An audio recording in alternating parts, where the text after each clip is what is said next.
Sup Shredders, my name is Logan aka Spiderhands and welcome to SP Reviews, where today we have ourselves an album by an acts named Bobby Lewis titled Songbirds And Shallow Graves. And if we switch over to here, we're going to be listening through 7 of these tracks from start till finish, starting with Jigsaw Pegasus. And we're going to hear what we think. Let's go. What is this band all about? Because I haven't listened to Bobby Lewis before, but I am keen to hear more.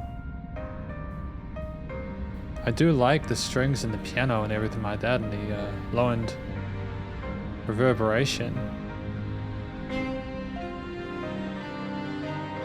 Nice development there, makes a lot of sense musically. Compositionally.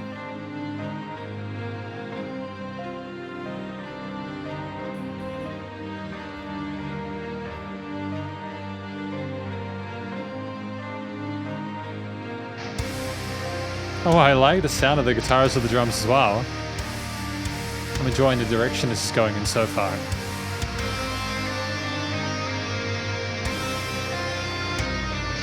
Jigsaw Pegasus. See, this is the name, Jigsaw Pegasus. It's a very interesting mental image.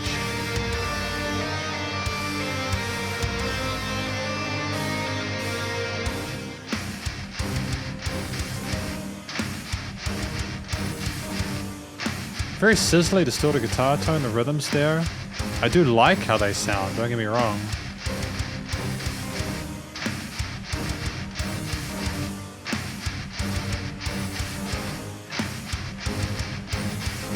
I do like how Tyler got those palm muted power chords going with those kicks on the drum kit.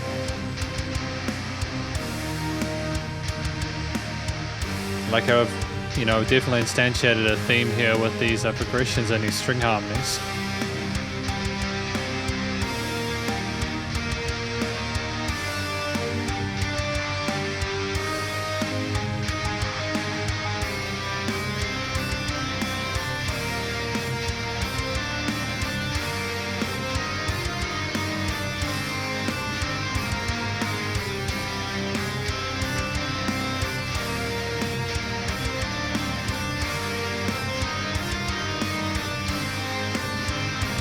I'm liking how we're still keeping relatively restrained with our lead work here. That's still kind of like we're singing.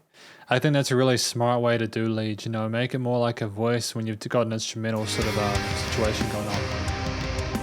Nice little bit of extra development there, bit of extra energy in the quicker piano notes. Nice way to continue it. With the choirs as well in the background.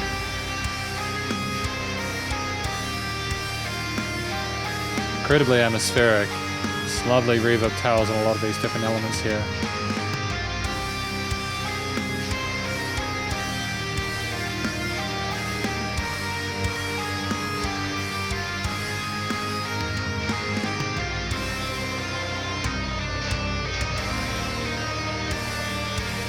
It does make me wonder what we're going to do next, because these are long form instrumentals. Okay, we're coming back to this section here. I do remember it from earlier. The transitions are really smooth. Have we had that much tom stuff going on, or has it been predominantly snare and kick based? These are questions I have at this point in time.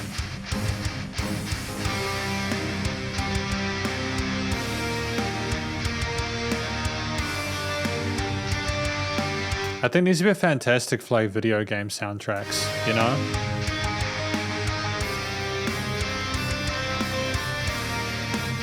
Got a solid groove there. I'm nodding my head without thinking about it. That's typically when you got those rhythms set. I know it's such a basic thing, but you'd be surprised how often people screw it up.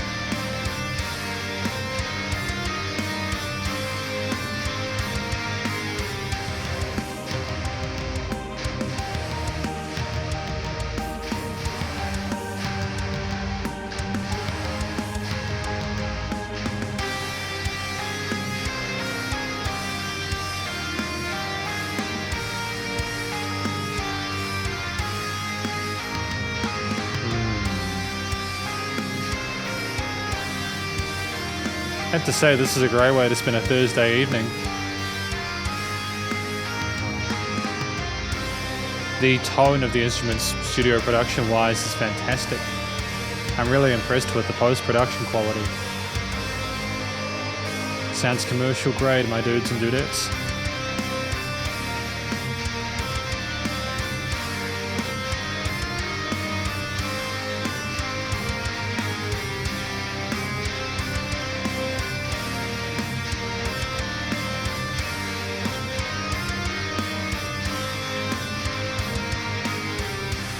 Might have been cool to have a little bit of extra sort of key development in that last bit, just to accent some of those lead lines on the guitar or to harmonize with them. But aside from that, I think that was just a passing thought on my end. I think that was fantastic, a wonderful introduction to what Bobby Lewis is all about. The second track is Kingdom Road, number 2. Oh, I think we've got a set of instruments across this. Ooh, the tightness. Those guitars with those drums, man. Holy crap, man. Those double kicks are fierce. Such a punch to them in there. Ooh.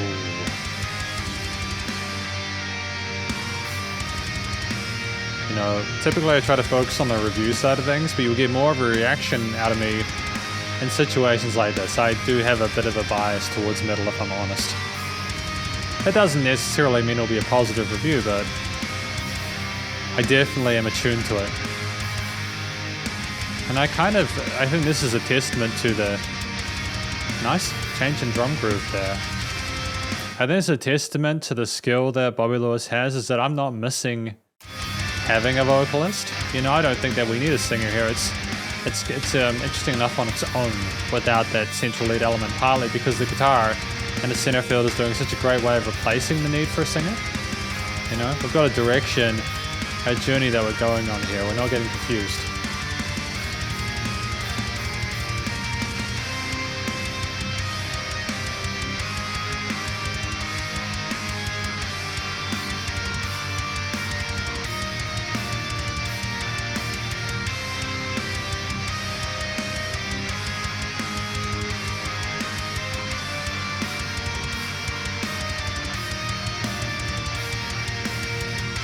I like the variation in those double kick parts.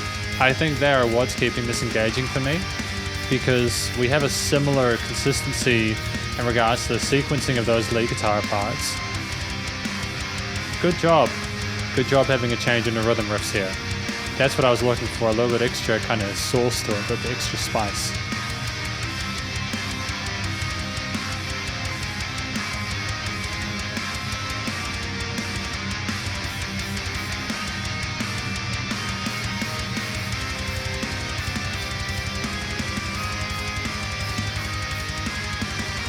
I do wonder how we're going to make this next 4 minutes work though. Because I feel as if we've kind of become quite familiar with this at this point. But then again, we got through Jigsaw Pegasus pretty well. How are we going to elevate it in the second track off of the album?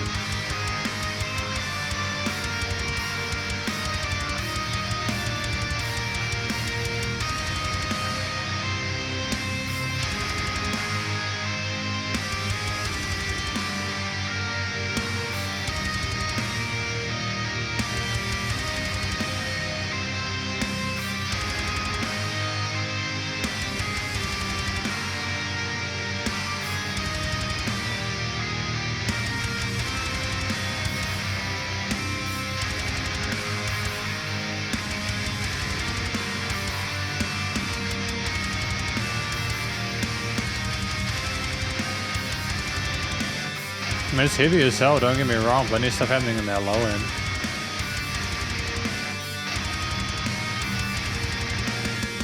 Those rhythm guitars are nice and energetic and are given full of life, man. Full of life.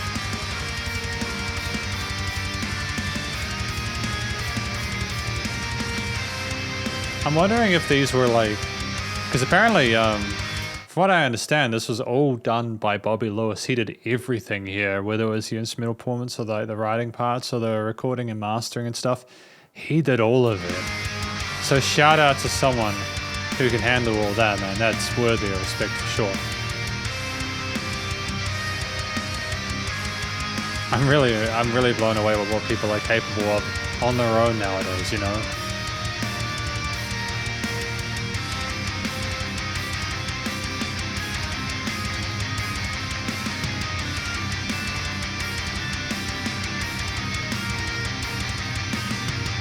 I mean, I've heard worse stuff tonally come from major labels, you know. I suppose the loudness wars in the early 2010s, there was a bit of over-compression and it was a bit too loud. There's a little bit of dynamic range in this recording, which I enjoy. You know, does this sound like a Kingdom Road? It does sound like a glorious march onward, you know.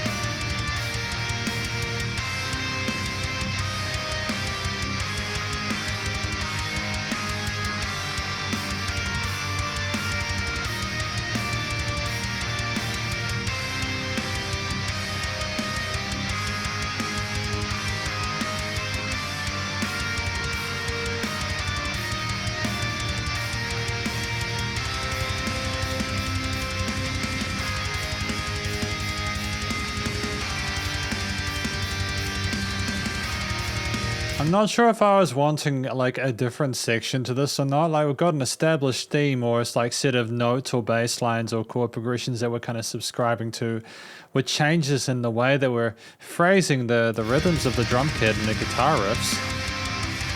You know, we have different ways of going over the motif, like with these string skip bits, but I don't know. I feel like we could have added more lead guitars and a higher range there to kind of simmer and soar over it, you know? But maybe it would have been a little bit too much for it at the same time. Again, you know, there's no set right or wrong ways of doing an album like this. I think that this is great so far. And just because I think something would be good doesn't mean it would be. You know, I'm not the arbiter of good metal.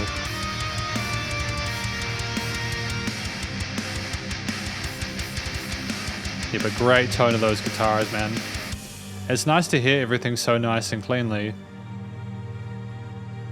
It's so wild for those strings and all sort of synth parts to be a sub layer as well. Like they're there, but barely, because the guitars and drums and everything take precedence. Smart move. Makes it more, gives it depth. We got After the Ashes, track number 3 there.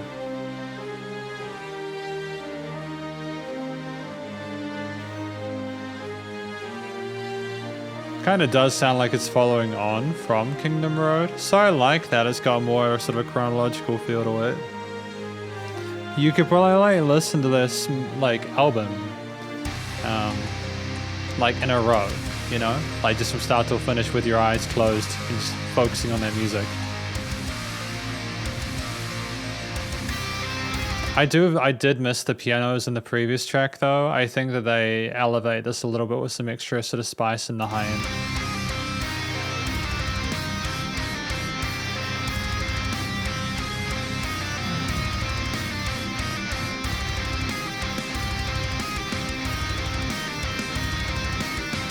It's filthy heavy though, man. It slaps.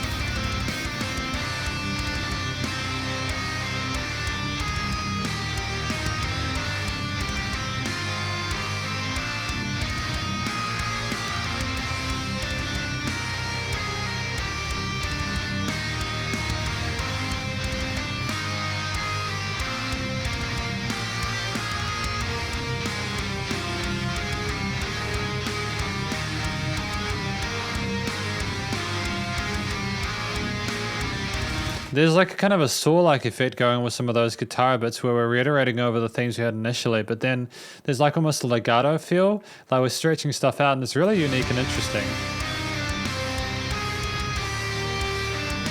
We have got some harmonies with the synths on the right sides though, haven't we? So we have got that sense of unison and synergy between the various elements. They're an octave apart. Or they just got a different timbre.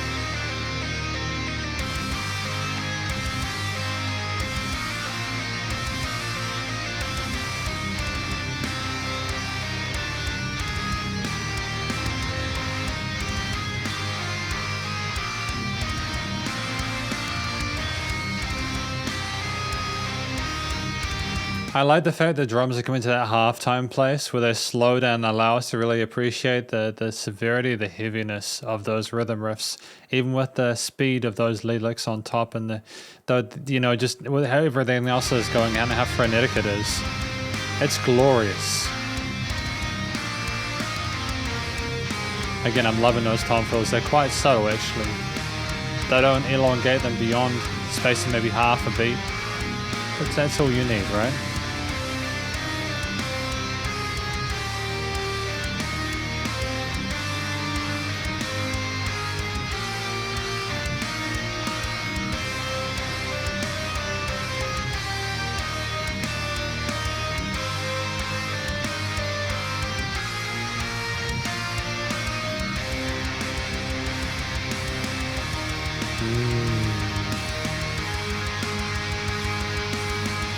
I love the consistency though of the sort of the commitment to the theme that we have there. The commitment to keeping the similar instruments and the sounds that they have, because it helps to keep an album together tonally, you know? If you have different guitar sounds and different recordings, it can kind of alienate each track and make them a little more sort of separate, which can be a blessing and a curse, you know? And a modulation there, theme up the octave, great way of going for that outro groove.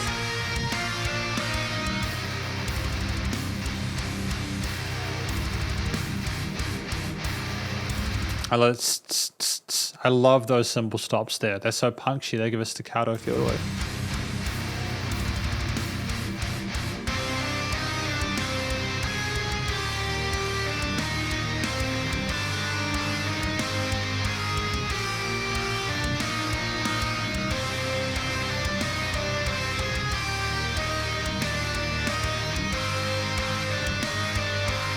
I feel like this track could have potentially like benefited from having some vocals at some point. Like the accompaniment, the corporations of bass lines and the lead lines are memorable enough. There just comes a point where we've repeated it for like maybe like the third time where like we would have maybe had like a little bit of storytelling in that second half or something. You know what I mean? Give a bit of extra context to listen to the album, figure out the broader goal or ambition with this album.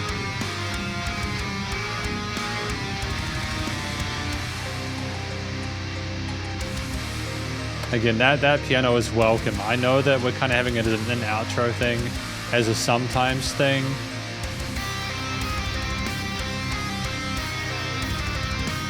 Kind of just makes it sound a little more complete, you know?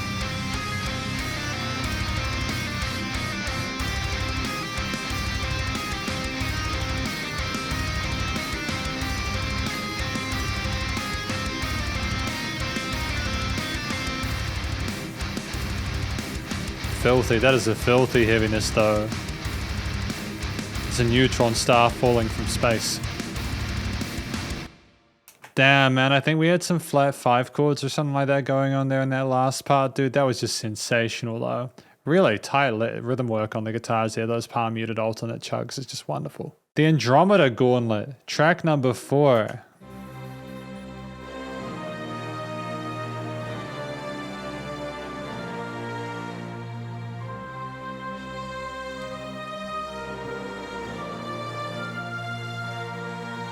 What will we do with this to accelerate beyond what we've had before? Is it more of the same? Having more of a string intro gives me a degree of separation, to a sense.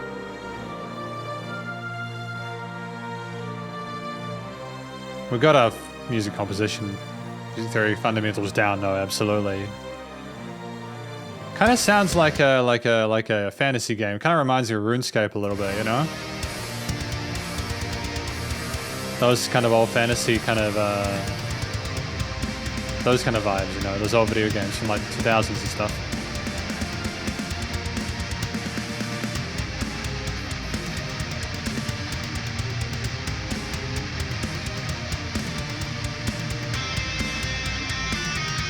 Now that's cool.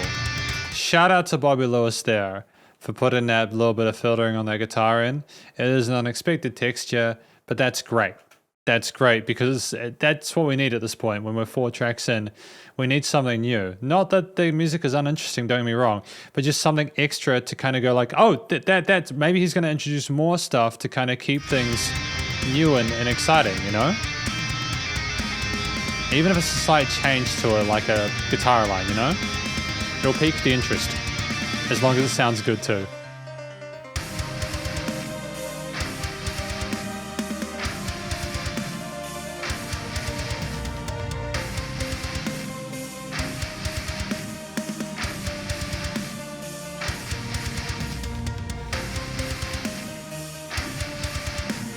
The pedal notes on the piano.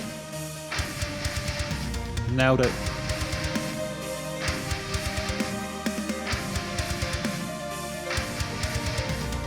It's just straight moshing for days, dude. Headbanging for days.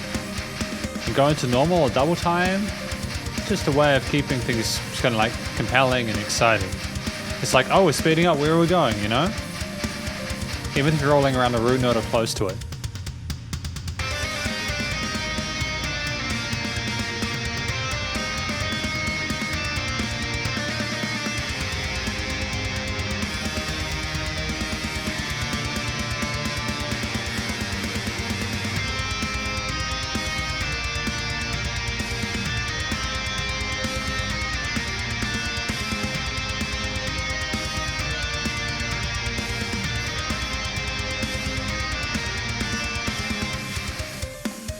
Just a shout out as well for having that tom fill before going back to that kind of pedal noted kind of guitar line there. Just having the tom fill to fill up the space. It's like the piano. Had a break before the piano came in by itself. It's just wonderful. It's wonderful that we're aware they've had a consistency here, a level in the output, you know, volume wise and everything. Just let things simmer and get a bit thinner then before going back out again.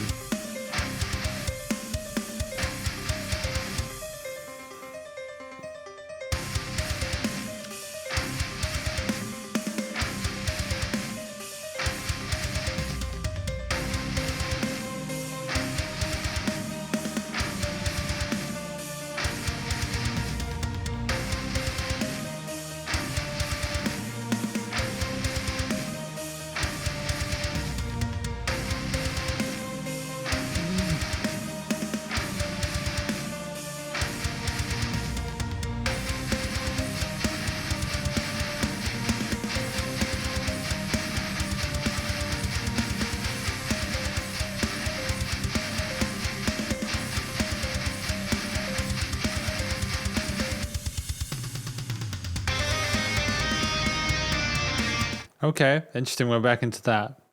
I don't mind that at all. It would have been nice to have some little bit of volume automation, something like that. Because again, we had the filtered guitar at the start. It might have been cool to like filtered everything, just have a and then bam, you know, back in with that bass and full drums and stuff. At one of the parts. So busy with those tom high, you know, kick and cymbal parts there. Being able to fill off a tom groove as a chop like that as the main component of a lead riff, it's cool.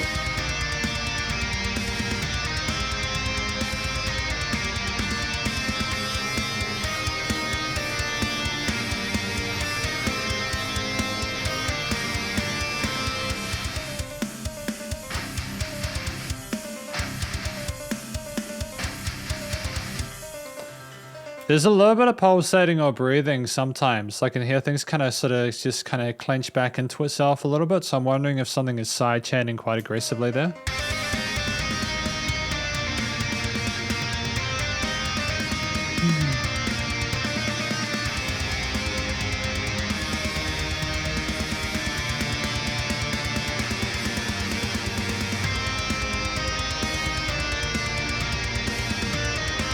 There's like this kind of unison with the choir there, with the lead guitars. Bam, bam, bam, bam, ba-da-dum. I like how they're kind of following along to reinforce those notes there and make them bigger than the some of the parts.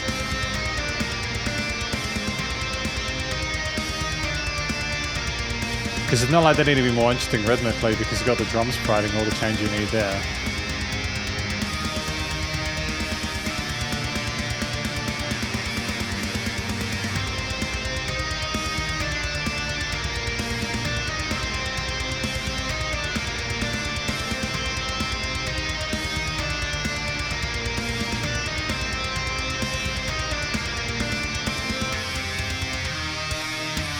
the reinforcement of that melody there. The Andromeda Gaunlet. Wonderful.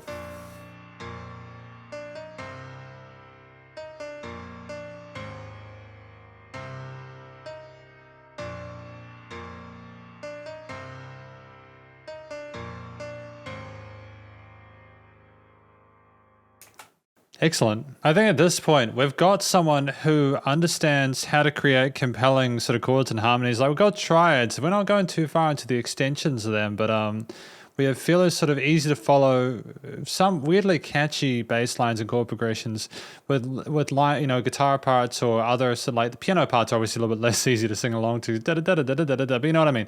We know how to voice, and we know how to support, and we know how to put these rhythms in different areas, and we know how to sort of get the coloration of the overall harmony right. I'm just looking for a little bit more sort of change in regards to like the linear levels and like the dynamic range and everything like that. Because we've got Songbirds and Shallow Graves next, track number 5 for today. I want to see, because this is nearly 7 minutes, I want to see how we navigate, you know, near a 7-minute track. I think that he nails the intros. They're wonderfully sort of cinematic with these string sections and interesting sort of like sort of buzzy kind of instruments here. I'm not sure if that's like a traditional sort of like wood, like a bow or something else. I mean, I like these parts because I never know what to expect, and then of course the guitars and bass and drums come in at some point, and then I never know what to expect there because the palette's been cleansed at this point. But it's about keeping the you know, those, everything sort of relevant and interesting for the rest of the 6 minutes.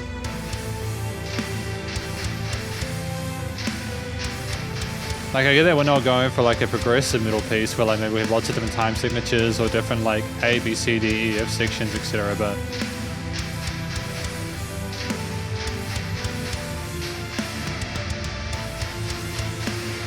yeah, we've got no complaints about the mixing and mastering. I think that I think there might be some sidechaining on the guitar from the kicks, if I'm not mistaken. Yeah, I think there is. I think that when the kicks come in, they've triggered so the guitar gets affected by that, which is an interesting move. But I suppose if you want chunk, go for gold, man.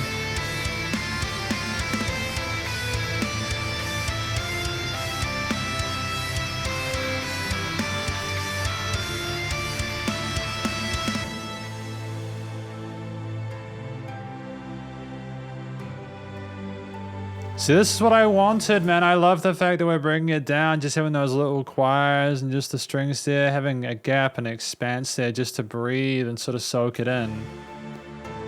This is smart stuff, man. Like, genuinely, I'm impressed with this.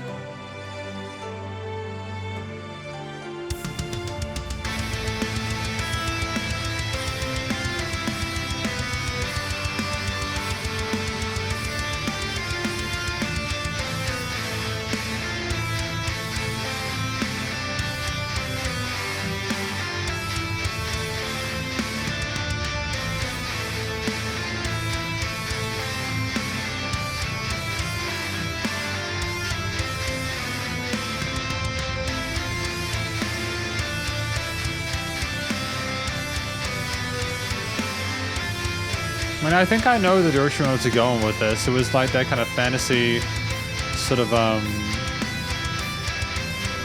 fantasy element there, like the old school kind of MMORPGs and stuff like that. The kind of music you make for movies are those. Still getting RuneScape vibes though, man.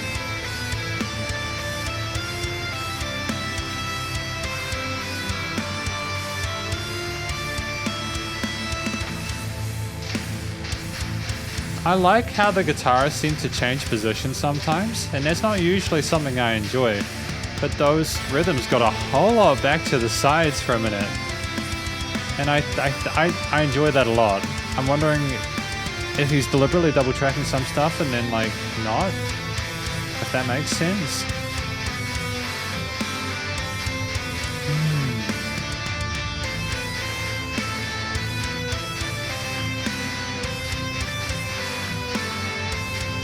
These are things to question and consider, I suppose, depending on your viewpoint.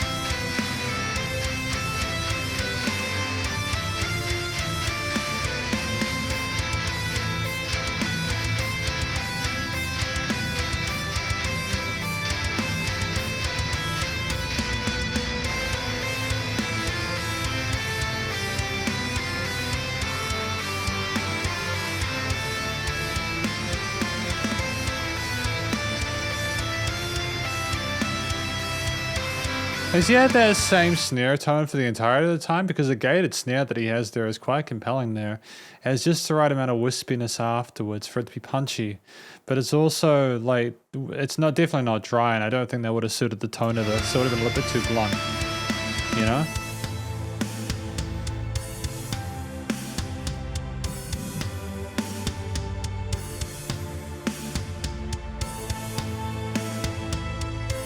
Great choice having the toms here again.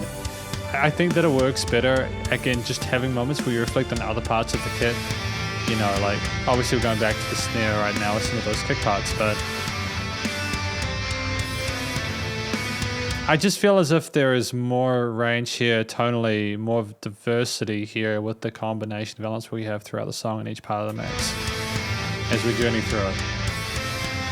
So I'm going to leave that a like.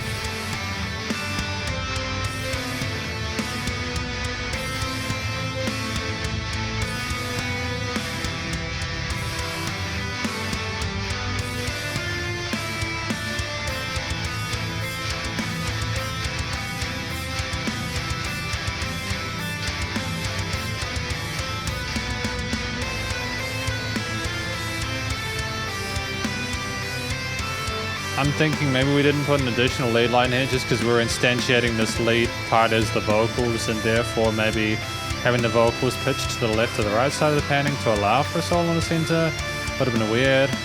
Maybe the key sections were meant to be a solo and the guitar was solo supposed to be the voice.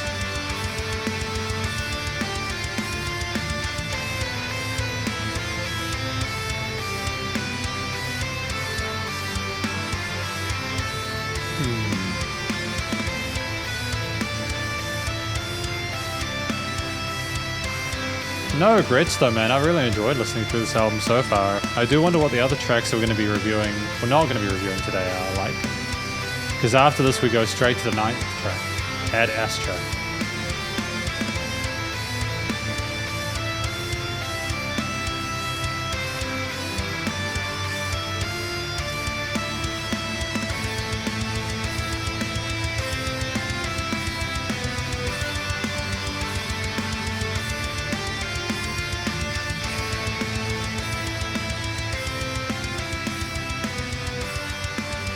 Ah, class act, man. He does a fade out.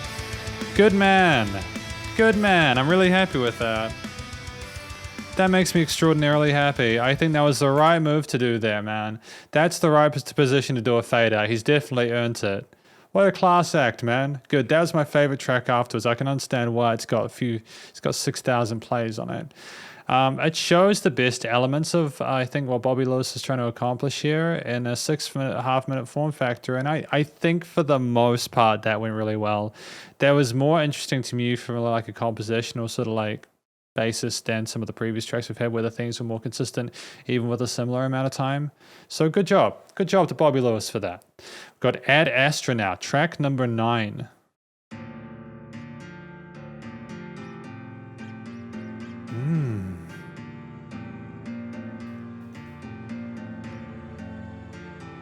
What is this guitar line?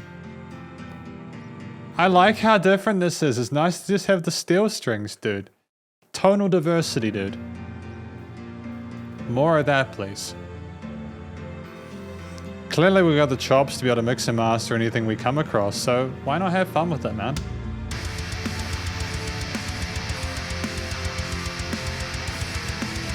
I do wonder if these guitar lines were double tracked or not. I'm wondering if all the rhythm guitar tracks were double tracked.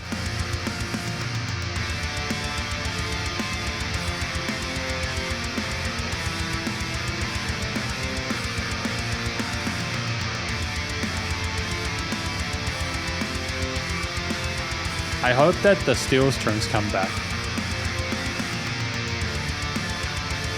I don't know though, but that's okay if they don't. It was nice while we had them. That's been par for the course. We've had like... Oh,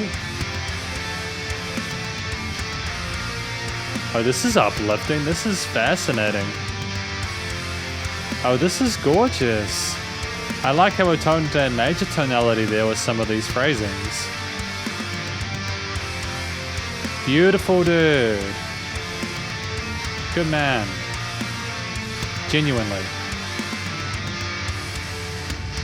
No, that's kind of what I wanted from like a change of sequence or a change of section. You know, a lot of this is in minor or Phrygian mode. You can go major, it's okay. Doesn't have to be cheesy. You've established that you ain't cheesy. Enjoy a brief respite, you know?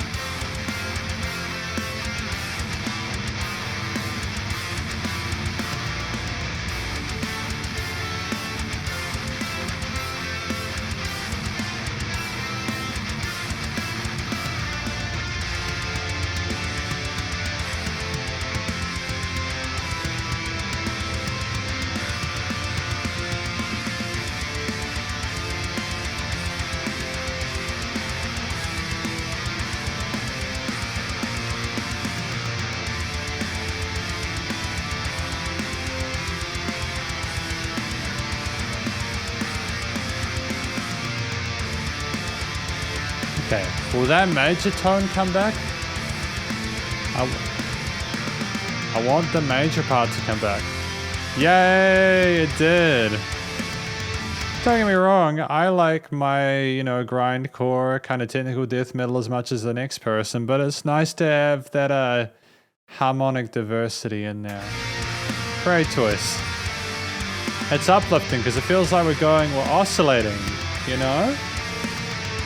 I enjoy that a lot.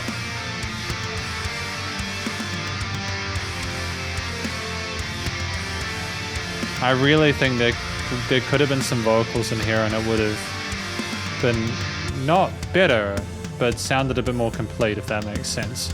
Don't get me wrong, from an instrumental perspective, it sounds full up. It's very well written and very well stacked. It's just that I feel personally there could have been, or I think personally there was room to maybe have more story later on, especially as we repeated these verse or chorus sections a few times.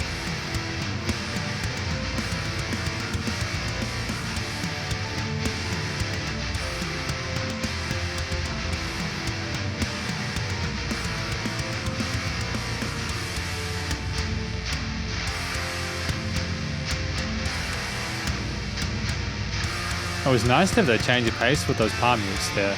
Dun dun dun, kind of like you're doing like a dance or something like that, an old school dance.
Yeah, see, the problem is that I'm less excited about this. You can tell I'm silent.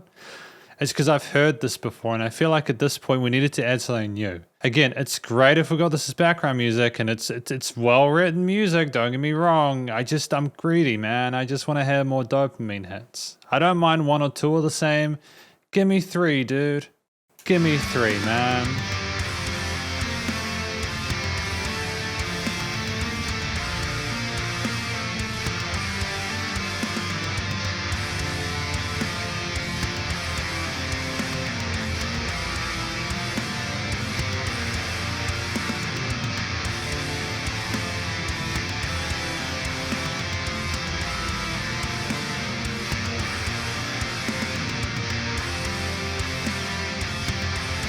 Like, okay, so I should probably provide some examples of what I should think could have been added just so that it's not completely, so it's even mildly constructive, right?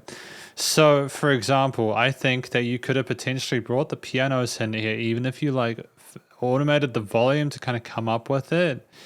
and maybe played either in unison with those lead guitar notes, or had like just a kind of a sparkly kind of quarter note or half note accent, or even a whole note accent, just an extra thing there, even as a sub layer, just to boost it up a little bit. Even if it was octaves, man, just something like that.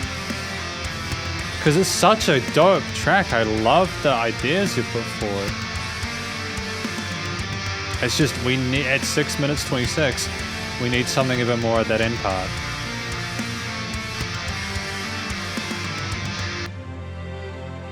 And like, we're obviously on to something really positive here, because we've got a lot of listens.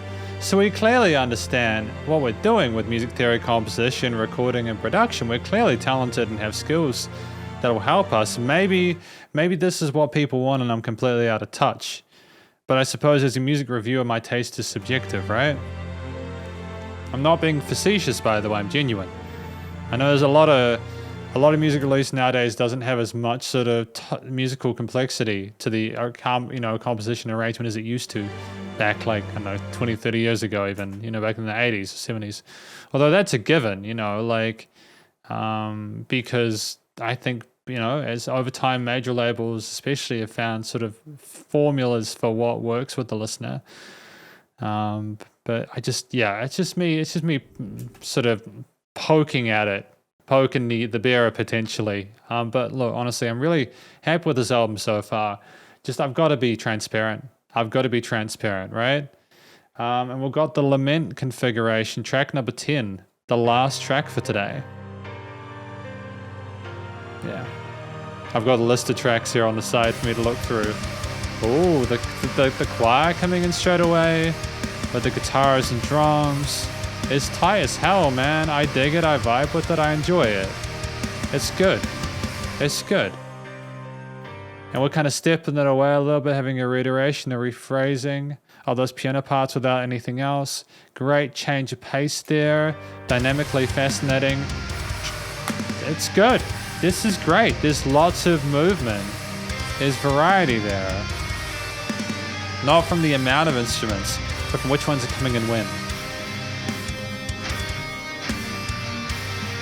I almost feel like we became more experimental and explorative as we went through this album. Like the last three, Astra, Songbirds And Shallow Graves, and this, I think, have been the top ones off the album.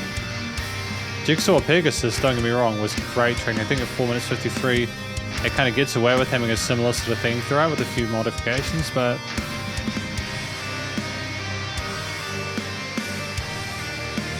is there like a oscillating synth in there or something like that? Because if so, that's fun. That's a fun one.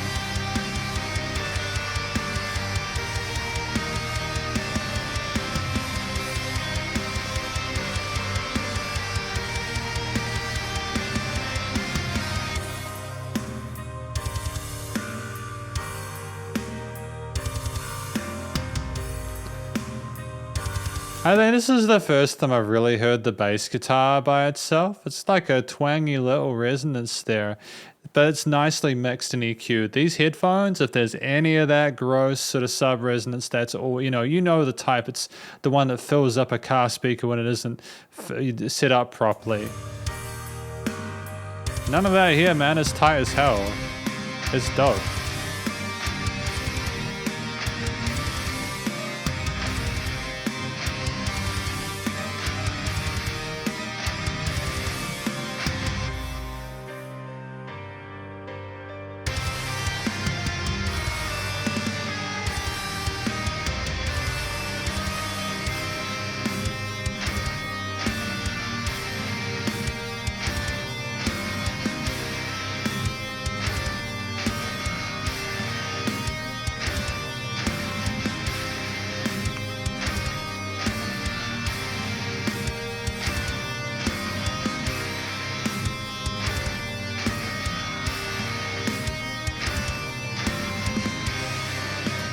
I'm really happy with this. That wah wah wah wah. That sound is something new that we haven't really had. And I know that at this point I'm like, that's a pretty sound, or look at that pretty sound. But that's the kind of straws that you're poking at this point. When you have everything in line, what makes a track great is not only having all the bases covered, like the songwriting, the vocal performance if there's vocals, the instrumental, performance, the composition, etc. What makes it special is the little things. Is how perfect or damn near perfect is it? Is there constant? Are there super like unique tones? And I don't get a lot of that in metal, and it might be a bit alien to some people, but I personally like when people are experimental, especially with the symphonic elements. Not that there isn't symphonic metal, but you know what I mean. I just want people to keep messing with it and screwing with it and seeing what they can come up with, you know what I mean? Because that's how stuff grows and gets better, is by breaking stuff and then repairing it and seeing what it ends up like. Or constructing something different.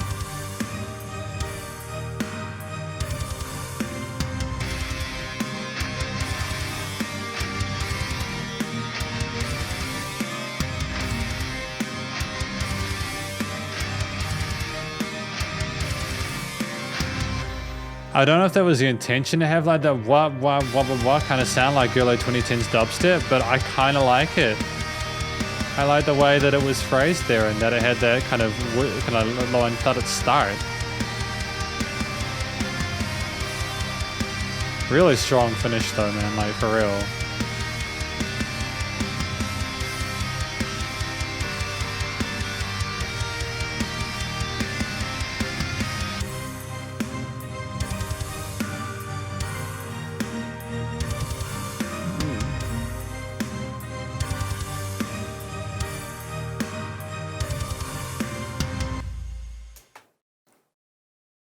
And that, Shredders, is my review of this album, the Lament Configuration, off of Songbirds and Shallow Graves. What do I think this album is about? Because this is the conclusion, you see. What do I think this album is about? Well, it's an instrumental, so there weren't any words. But from listening to it, I think that Songbirds and Shallow Graves is not only it's creating its own sort of world, its own sort of fantasy land there, where you kind of imagine all these events happening, like a Jigsaw Pegasus or Kingdom Road is a big march.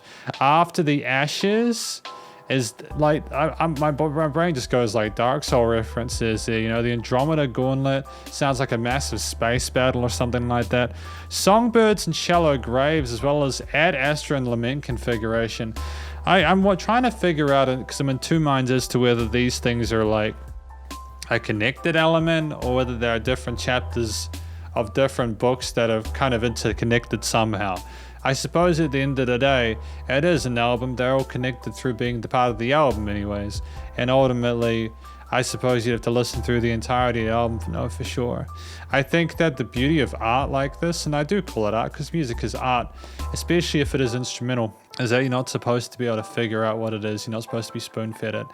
You're meant to be able to figure it out on your own, and everyone's gonna have a different angle. And I adore that angle. I think it's really important for people to making these decisions for themselves. I get the kind of fantasy, kind of surreal, otherworldly aesthetic there. Songbirds and Shallow Graves. It's songbirds, like it's as if the birds could sing about the deaths that people were going through, the war that was happening in that land, I don't know though any further than that, so maybe you can let me know in the comments what you thought it was about. I genuinely like to know. Aside from that, and with the lack of vocals, we're basically left with the tracks themselves. Now these were long form instrumental tracks, not like hour-long massive operettas or anything like that. No, these were like between 4 and near 7 minutes. And the reason that is kind of interesting to me, as a music reviewer, typically nowadays I get tracks, and if they're singles, they're like 2 to 3 minutes, sometimes 4. Very rarely do I get an entire album full of like 4 to 7 minute tracks through. And the reason for that predominantly is because nowadays releasing an album is really tough. It can be very risky. You either have to be so good at what you do Like, this is if you're looking at it from purely a commercial aspect. Like, you have to be so good at what you do and have such loyal fans that they'll listen no matter how long your tracks are. Or, you know, I'm not saying that Bobby Lewis isn't a professional musician. I mean, he's getting literal thousands of plays on Spotify. He's probably, you know, he's doing all right. You know, he's definitely doing all right for like a first impressions, you know.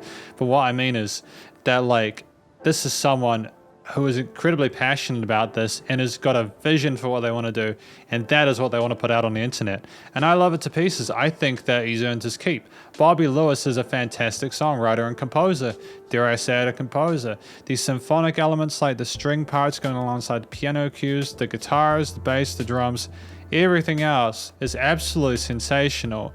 If we break it down into its individual components, we had the middle drums for the most part. We had the double kicks with the snares and the tom fills and the cymbal work.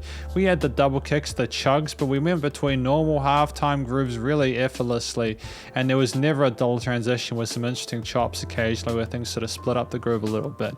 We did have the drums stop occasionally, which was good. It allowed us to hear more of things like the bass guitar, which was predominantly silent as far as I'm concerned for the most part. It was just so well tied to the bass, to the drum kit.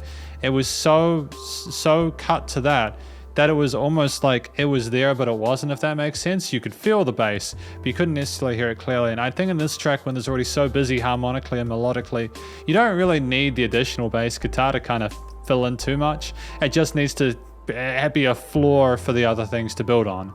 The rhythm guitar parts were fantastic. They were really easy to follow. We had these bass lines that we went through, and the rhythm guitars supported those almost like without exception. They had this lovely sort of like attempt. The palm muted alternate picking and the chugging was furious. You know, we had some string skippy stuff occasionally in the rhythm section where it was a bit more melodic, a bit more colorful, but predominantly we typically sat near those root notes, and it just was it was just a thud, you know, because most of the coloration in our mid to high range came from those lead guitars, you know, the lead guitars, which had some interesting voices, and we're the voice in this. We didn't have a singer, so we needed something in the mix and the composition to give us a direction, somewhere to go. And that was that lead guitar there, and it voiced itself incredibly adeptly. I'm very happy I can imagine a singer singing those parts. That's why I was like okay initially, and even still, with the fact we didn't have a singer, because we had a replacement for that. And, you know, again, if the tracks had been even 15 to 20 seconds longer each, it would have been too much for me. But most of them snuck through without a need for a vocalist or extra sort of content there. If I did mention needing more to it, it's simply a subjective thing because I get greedy, you know. The piano lines that came in were charming. They were fantastic to have just on their own, or like in addition to those leads where they harmonized really beautifully. The strings that we had in the intros and such like that and alongside it were good as well. They were at a nice foil and contrast to what was going on in the main sections with the guitar, bass, and drums. And then we had like the choirs as well, stuff like that, and that was just, it just gave a massive amount of gravitas to it. It was huge when those choirs came in, and when you had everything in line with each other, making just everything sort of like right, especially in the Lament configuration. It was just massive. It was phenomenally sort of like huge sounding and so full of life and vibrant. I'm glad that we had choirs. I would have been disappointed if we didn't. I think having a complete absence of vocals in tracks that are this long might not have been particularly beneficial, so I'm glad that we saw to include those choirs there. You know, in terms of the musical motifs that we had here, we had it was predominantly very proud, kind of glorious music. It was marching, or it was battle cries, or it was a journey that you were going on, man. There was conflict in there that I never knew if it was resolved or not, and I didn't particularly mind that because it was so entertaining throughout. The fact that we didn't have more changes, some of the bits I pointed out, makes me think that was a constant state of affairs, and that a sign of things to come is indicating that things are either going to get worse or better. I'm not sure, but either way, I really enjoyed listening to it. There was a great sense of unison with the performance. Everything was nice in sync. There wasn't a note out of place. And I really think that aside from me wanting more added to certain parts, or maybe a bit more in the high range or some more piano occasionally, the composition was damn near flawless. The production, the recording, mixing, mastering was sensational. We had someone who not only handled everything else correctly, it was just also just the clarity of the guitars and the bass and the drums and the strings and everything like that. Kudos to Bobby Lewis for getting everything to niche well in the mix and understanding how to get them sorted in a frequency spectrum. There were no weird resonant frequencies or anything like that, so like, you know, you had everything in the right place, the filtering, EQing was good. It was nice and wide in the stereo field. I wasn't always sure if the guitars were double tracked, which was a little bit of a shame, because I feel like if you just had those guitars wide like you had sometimes, it would have a bit more power to it. But it was also so full that it was like, okay, maybe going between the center and the sides is a better thing, you know, especially if you have the strings and other elements on the sides there. It's just finding a sense of balance and equilibrium. I do think that with the, you know, the leveling of the tracks was great. There was a little bit of the side chaining, I think was a little bit too aggressive occasionally on the kicks when it came to the guitars. I think that like it pumped a bit too much for my tastes, but that's still okay though. I understand for rhythm guitar and metal, you really need to get those to kind of click, you know, if you want that really tight rhythm tone. And we did get that in this, to be fair. So kudos on that front. It was nice and loud without pumping for the most part, aside from the side chaining, although I suppose. And the only part that did pump was those oscillating string parts, but that was the sample itself, whatever we were doing with that.